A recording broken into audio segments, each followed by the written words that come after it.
Bonjour. Alors déjà, une émotion négative, qu'est-ce que c'est? Est-ce que c'est parce que tu ressens de la négativité? Est-ce que c'est parce que dans ton corps, ça s'exprime par des sensations qui sont désagréables? Parce que déjà, une émotion n'est pas négative.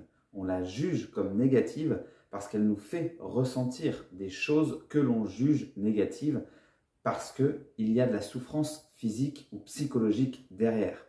Le problème avec ça, c'est qu'on a tendance donc à catégoriser les choses de manière assez binaire, avec donc une émotion positive, une émotion négative, quelque chose que je veux reproduire à nouveau dans ma vie, quelque chose qui, à l'inverse, je ne veux pas reproduire dans ma vie ou que je veux m'en éloigner le plus possible.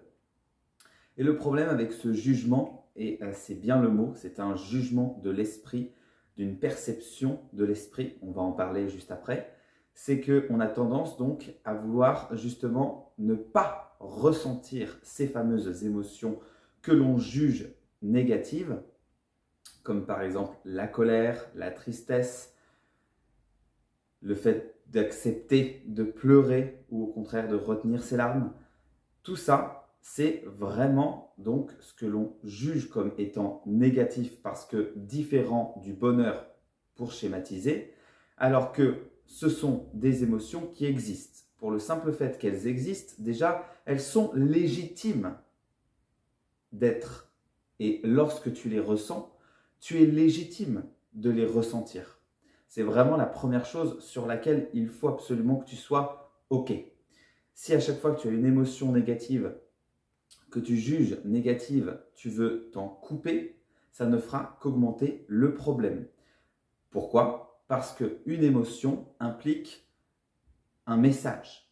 Ce message implique lui-même un besoin.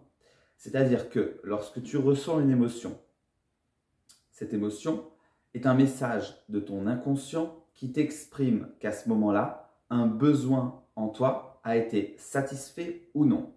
Satisfait, donc émotion positive, non satisfait, émotion dite négative.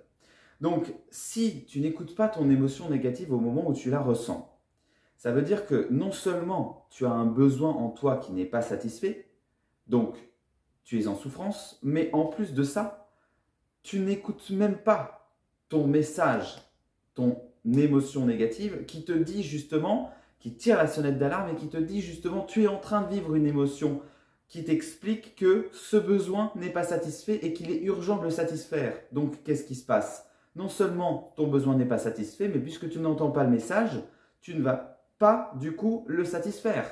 Il va donc continuer à être en crise, à être non satisfait, et donc tu vas continuer ta boucle infernale où du coup tu es en souffrance. Donc, écouter les émotions positives, c'est super cool, évidemment, puisque ça veut dire que tes besoins sont satisfaits. Et on aime tous quand nos besoins sont satisfaits. Mais il faut donc aussi écouter tes émotions dites négatives, entre guillemets, parce qu'elles sont non seulement importantes à vivre, parce que en les vivant, tu ressens le message de ton corps, de ton inconscient, et donc déjà, naturellement, physiquement, il y a des choses qui doivent s'exprimer, comme le fait de pleurer. Ça libère des endorphines et ça te permet de passer au-dessus d'un chagrin. Eh bien, de la même manière, n'importe quelle émotion, quand tu la ressens, est légitime et est donc important à vivre. Mais en plus de ça, ça te permet aussi d'écouter ce message et donc, du coup, de trouver le besoin qui est non satisfait pour pouvoir mettre ensuite en place un plan d'action qui te permettra donc d'aller vers la satisfaction de tes besoins. Donc, il faut vraiment oublier cette perception, ce jugement de positif-négatif. En fait, tout est positif dans ta vie. Parce que si tu le ressens, de toute façon, c'est que c'est ce que tu dois ressentir au moment de ta vie. Donc, ne te coupe pas de tes émotions, quelles qu'elles soient. D'ailleurs, de toute façon, si tu te coupes de tes émotions négatives, inévitablement, tu vas finir par te couper de tes émotions de manière générale et tu te couperas donc de tes émotions positives.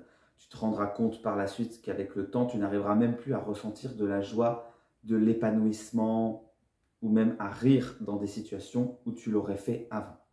Donc, première chose, attention au jugement. Une émotion n'est jamais positive ou négative, c'est la perception que tu y mets par rapport à la souffrance et au degré donc de satisfaction de tes besoins que tu ressens derrière. Il est donc primordial d'écouter tous tes besoins pour pouvoir justement les satisfaire. Mais pas uniquement, parce que justement, au-delà du jugement, ce qui est important aussi, c'est de retenir que, en fait, tu te bloques de tes émotions dites négatives parce que, en fait, tu crois te protéger de la souffrance qui est exprimée à travers le besoin non satisfait.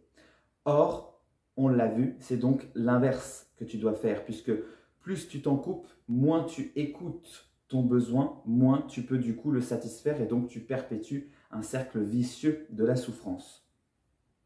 En plus de ça, le cycle naturel de la vie est un cycle de vie et de mort perpétuelle. En fait, tes cellules de ton corps, les connexions dans ton cerveau, les cheveux qui poussent, les ongles, tout en fait, et tes émotions également, ton évolution psychologique depuis que tu es né, et ça de manière progressive, suit le même cycle de vie et de mort où en fait tu te régénères, tu te réinventes et tu te reconstruis. Donc pour se reconstruire, il faut être d'abord être passé par une phase de mort entre guillemets. Donc tu vis et tu meurs, tu vois, en permanence.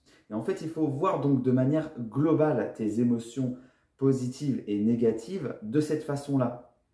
C'est-à-dire que c'est l'alternance de tes émotions à la fois positives, à la fois négatives, et donc ces vagues émotionnelles dans ta vie qui en fait constituent du coup l'œuvre de ta vie, de ce que tu ressens. Et donc c'est ce que je disais tout à l'heure, pour ne pas te couper des montagnes hautes, des émotions positives, il ne faut pas non plus te couper des émotions négatives. Voilà, cette vidéo est terminée, j'espère qu'elle t'a plu. En tout cas, j'ai pris beaucoup de plaisir à te donner ce conseil sur les émotions dites négatives. Et si tu veux en savoir plus, j'ai fait aussi d'autres vidéos qui parlent de la gestion des émotions de manière spécifique sur la colère, la tristesse. Donc, je t'invite à regarder mes playlists. Je me présente rapidement, je m'appelle Mathieu Auriol, je suis coach de vie, coach en émotions et spécialisé donc dans la guérison des troubles du sommeil et des insomnies, car les insomnies sont liées aux angoisses et donc aux émotions. C'est pour cela qu'en résolvant tes problèmes d'insomnie, grâce à la gestion des émotions, tu apprends à gérer tes émotions, tu retrouves le sommeil et en plus tout ça de manière naturelle. Donc c'est parfait. Tu peux me rejoindre sur Facebook, Instagram, si tu le souhaites, tout est en barre de description. Et si tu souhaites en savoir plus sur la gestion des émotions en seulement 3 étapes pour enfin te réconcilier avec ton sommeil, je t'invite à regarder mon webinar 100% gratuit qui est sur mon site internet. Et c'est pareil, tout est en barre de description. Je te souhaite une excellente journée et je te dis à très vite.